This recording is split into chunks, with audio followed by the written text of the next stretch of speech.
Holy God,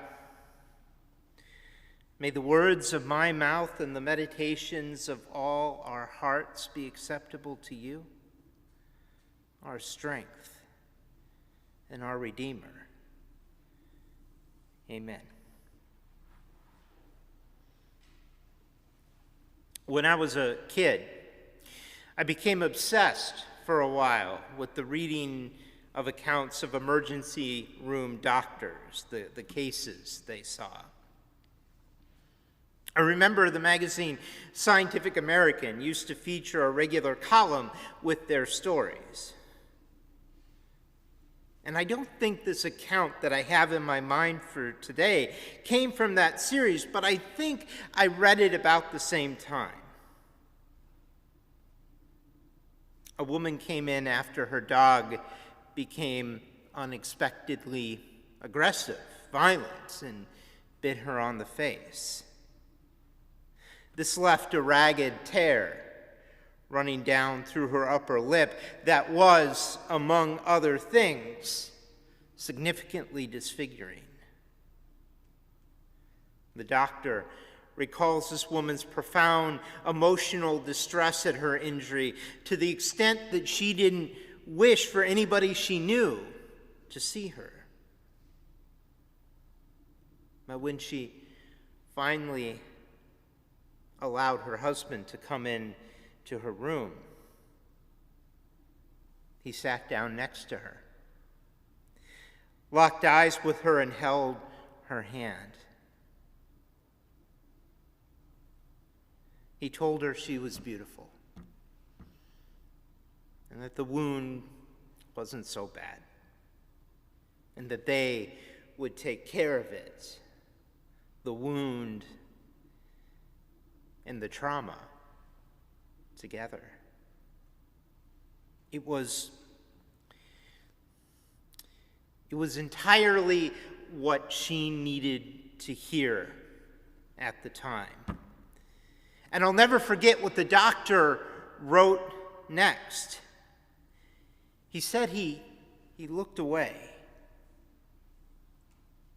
He looked away, he said, because he was raised this good Jewish kid, and the rabbis always taught him that he was not supposed to look God in the face. Now, what did he mean by that? I know he wasn't saying that this woman's husband was somehow God. I think that he was saying that in the intimacy, in the healing tenderness of the moment, in the love on display, God tore open the heavens and came down. The inner sanctum of the old temple was referred to as the Holy of Holies. It was where the Ark of the Covenant was kept. And it was what anthropologists might call a conceptual center of the world. It was where earth rose to meet heaven descending, and the presence of God was uniquely potent. And I can attest, in the hospital, you often find yourselves walking into rooms that are holy of holies for patients and their families. They're taking journeys through sickness, through even contemplation of the end of a beloved life. They are intimate in vulnerable circumstances, and somehow God is uniquely infused through it. This reading of Isaiah, or 2nd Isaiah, or even 3rd Isaiah, depending on which scholars you pay attention to, the prophet looked towards the awesomeness of God's presence on earth in the past, such as the time of the Exodus, to give himself hope for the restoration of his people following the Babylonian conquest of Judah. The language The language is, for want of a better term, biblical. It is full of fire and boiling water and quaking mountains and trembling nations. It is full of the things that would be resonant for somebody, for a community that has come to the point of feeling powerless, in exile, of calling out to their God for agency. But he also acknowledges that there is something in God's deeds that can be as unexpected, as surprising as they are tremendous.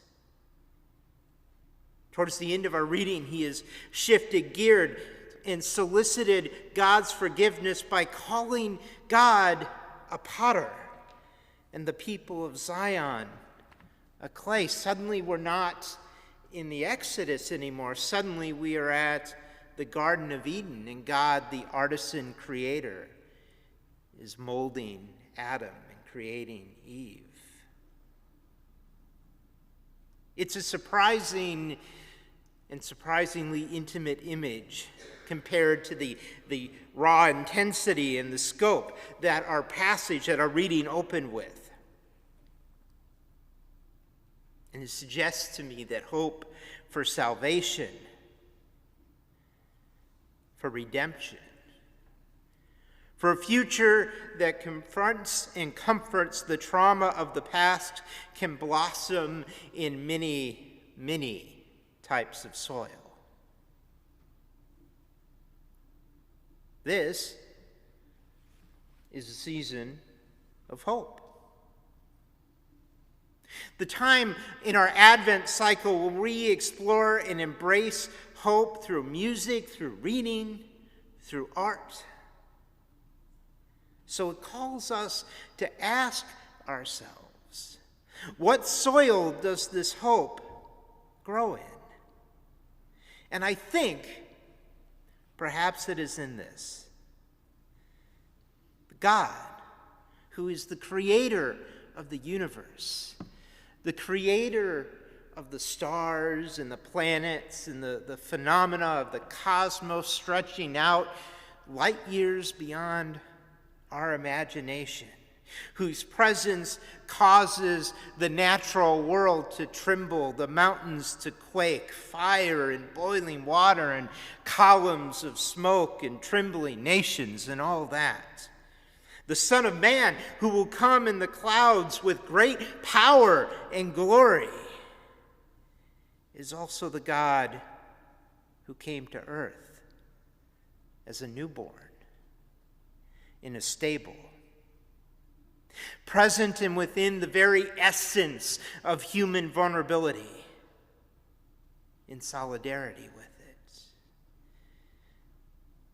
just as he is present with you in the midst of your vulnerabilities, your uncertainties, your sadness. Perhaps our hope is within never forgetting to hold that precarious balance, that this God of terrifying cosmic majesty is also the one whose spirit is present in emergency rooms. In Mark, Jesus calls his disciples to be alert. It's clear that the context he's referring to is the end times, the eschaton, when heaven and earth will fall away and will be made new. But alertness is important in all of our Christian walk. Be aware at all times of God tearing open that thing, maybe just that conceptual thing that divides the realm of the holy and the earthly. God is with us. God is among us in the grungy uncertainties of our life, on the hard roads and the holidays that don't fit the commercial ideal. we are told to expect. God is within places that would surprise us, that would startle us out of our preconceived notions of who God is and the nature of God's love. He is even in a baby born in the cold, outside the walls of an inn.